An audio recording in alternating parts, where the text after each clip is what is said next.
తాకట్టులో ఉన్న మీ బంగారం ఈ రోజు ఎంత ధర చేస్తుందో కొమ్మూరి గోల్డ్ వాళ్ళకి కాల్ చేస్తే ఫ్రీ గోల్డ్ కాస్ట్ చెక్ చేసి చెప్తారు. నమస్కారం అండి, సుమన్ టీవీకి స్వాగతం. నేను గీతాంజలి. ఆగస్టు 12వ తారీఖు అమావాస్య. ఆ రోజున సూర్యగ్రహణం ఉంది అనేది కొంతమంది చెప్తున్న విషయం. అయితే అసలు భారతదేశంలో కనిపించదు, నియమాలే వద్దండి అని కొంతమంది చెప్తున్నారు. అసలు వాస్తవం ఏంటి? భారతదేశానికి కనిపిస్తుందా? ఒకవేళ కనిపించకపోయినా సరే నియమాలు ఏమైనా పాటించాలా? ఇవన్నీ పక్కన పెడితే అసలు ఒక గ్రహణం మనిషిని ఏ విధంగా ప్రభావితం చేస్తుంది, అంటే ద్వాదశ రాశుల్లో ఉన్న వాళ్ళని ఎలా ప్రభావితం చేస్తుందో కూడా ఇవాళ వీడియోలో మనం తెలుసుకుందాం. వివరించేందుకు ప్రస్తుతం మనతో పాటు ఉన్నారు జ్యోతిష్య రత్న, జ్యోతిష చక్ర వైభవ నిపుణ డాక్టర్ రాళ్లపల్లి రవికుమార్ గురువు గారు. వారితో మాట్లాడదాం. నమస్కారం గురుగారు. నమస్కారం. విన్నారు కదా, గ్రహణం అని వీడియోస్ అలా వస్తుంటే అంటే ఉందో లేదో తెలియని కన్ఫ్యూజన్ లో ఉండిపోతున్నారండి. కానీ అందరూ చెప్పిన మాట మనం ఒకసారి చూసుకుంటే కూడా అసలు ఎక్కడ కూడా ఇండియాలో కనిపించదని అంటున్నారు. ఇండియాలో లేదు, అసలు భారతదేశంలో ఏం కనిపించదు, భారతదేశానికి అసలు లేదు, పూర్తిగా లేదు. కొన్ని ప్రాంతాలు చెప్పారు గురువు గారు, గ్రీన్లాండ్, ఐస్లాండ్, రష్యాలో కూడా, స్పెయిన్ ఒకటి, రష్యాలో కూడా కొంత భాగానికి మాత్రమే కొన్ని చోట్లే ఉంది. మరి ఇలా లేనప్పుడు కూడా నియమాలు పాటించాలంటారా? అవసరం లేదు. మన ఇండియాకి అయితే 90% మనకేం కనిపించదు కాబట్టి, భారతదేశానికి ఏం కనిపించదు కాబట్టి మనం ఏ నియమం పాటించక్కలేదు. మా ఉందనుకోండి ఖచ్చితంగా పాటించాలి. సూర్యగ్రహణం అయినా పాటించాలి, చంద్రగ్రహణం అయినా పాటించాలి. ముందుగానే మనం చూసారు కదా, మనకి మెయిన్గా టెంపుల్స్ అన్ని క్లోజ్ చేసేస్తారు. తర్వాత గ్రహణం ఎంత అయిన తర్వాత సంప్రోక్షణ చేస్తారు. చేసిన తర్వాత మళ్ళీ మనం దానాలు ఇచ్చుకునే ఉంటాయి.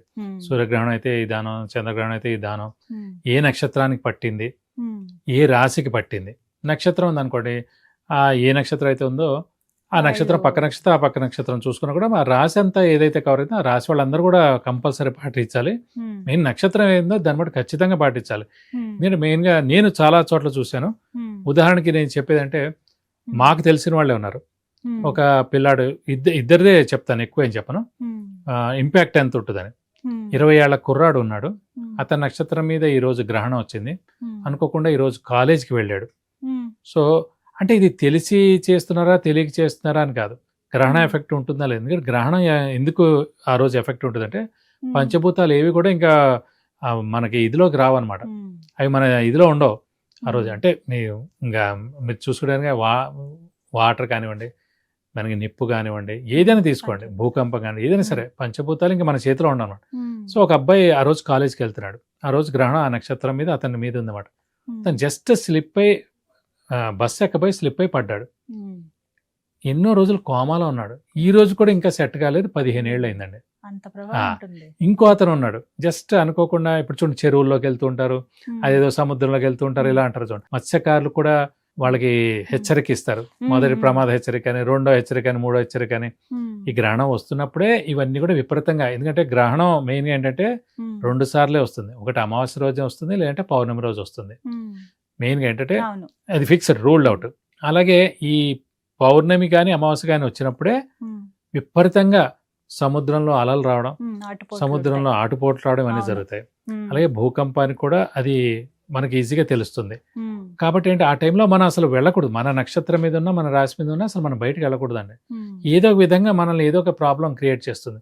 అపనింద పడవచ్చు, యాక్సిడెంట్ జరగచ్చు, లేకపోతే మనిషి ప్రాణమే పోవచ్చు, లేకపోతే సడన్ గా జారి పడవచ్చు, ఏదైనా జరగచ్చు అన్నమాట. సో నేను చూసే ఆ అబ్బాయి బస్సు ఇంకా ఎక్కకుండా కింద పడ్డాడు. ఈ రోజు వరకు మన ఇదిలో లేడు. సో అంత. ఇంకొక అతను ఇలాగే చెరువుకి వెళ్ళాడు.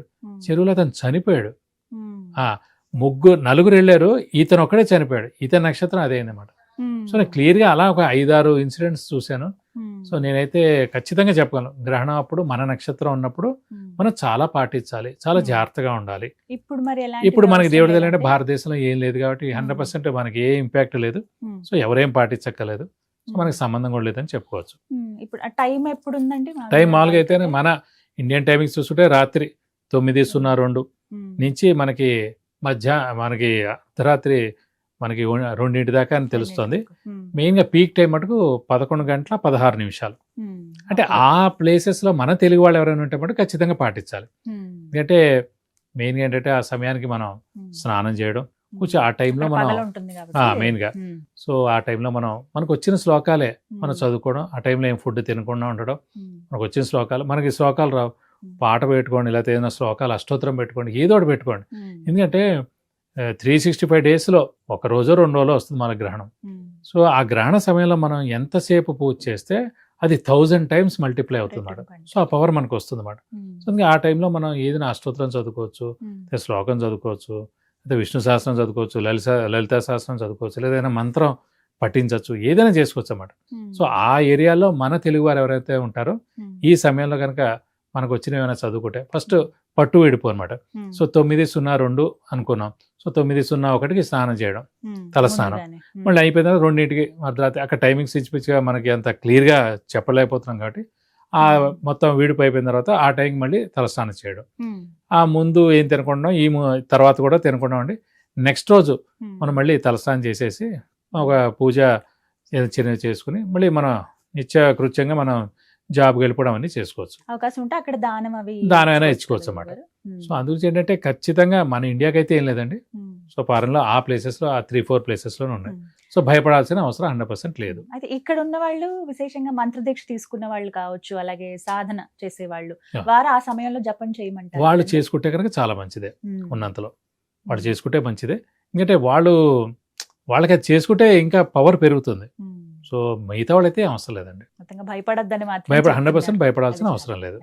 మొన్న అనుకోకుండా మనకి మార్చి 3వ తారీఖు మనకు సింహరాశికి వచ్చింది. అది చాలా ఇంపాక్ట్. ఎందుకంటే మెయిన్ గా ఏంటంటే సింహరాశి మీద రావడానికి చాలా ఇంపాక్ట్ వచ్చింది. అది 6 months పడుతుంది. ఎందుకంటే వాళ్ళకి మెయిన్ గా రాశిలో రాహు ఉన్నాడు, మెయిన్ గా అష్టమ శని నడుస్తోంది, గురుబలం లేకపోవడం, ఇన్ని ఇదితోటి చాలా ఇంపాక్ట్ అయిపోయింది వాళ్ళకి. సో ఆ సింహరాశి వాళ్ళకి చాలా ప్రమాదం అయింది అనమాట. ఎందుకంటే సింహరాశి అధిపతి సూర్యుడు అండి, కర్కాటక రాశి అధిపతి చంద్రుడు అండి. ఎప్పుడైనా గ్రహణం రవి చంద్రుడి మీదే వస్తాయి, అలాంటి రవి మీదే వచ్చింది. సో రవి మీద వచ్చినప్పుడు రవి గవర్నమెంట్ కారకుడు, మొత్తం ఇండియాకి కారకుడు. అంటే ఇండియా అంటే మెయిన్గా సూర్యుడు మెయిన్గా ఏంటంటే ఇప్పుడు ప్రైమ్ మినిస్టర్ కానివ్వండి, దేశ రక్షణ కానివ్వండి, సెక్యూరిటీ కానీ ఏదైనా ఒక రాజు అనమాట. గ్రహరాజు ఎవరు? సూర్యుడు అనమాట 9 గ్రహాల్లో. సో అలాంటి మనకి సూర్యగ్రహణం రావడం, మెయిన్గా సూర్యుడు అంటే సింహరాశి మీద రావడం అనేది మనకి చాలా ఇంపాక్ట్ అయింది. దాంతో చాలా ప్రాబ్లమ్స్ కూడా మనం ఫేస్ చేసాం. ఈ మనకి మార్చి 3 నుంచి ఇప్పటిదాకా ఈ 4 నెలల్లో ఇప్పుడు చూడండి బోల్డ్ గొడవలు అవుతున్నాయి. ఇలా చాలా మనకి ఎర్త్క్వేక్స్ ఇలాంటివి వచ్చాయి. బయట దేశాల నుంచి కొంచెం ఇంపాక్ట్, వాళ్ళ ఏదో ప్రాబ్లమ్స్ క్రియేట్ అవుతున్నాయి. అలాగే మనకి ఫైర్ యాక్సిడెంట్స్ కూడా చాలా జరిగాయి. ఇలాంటివన్నీ చాలా జరుగుతాయి అన్నమాట. సో అదొక 6 months ఇంపాక్ట్ ఉంటుందండి.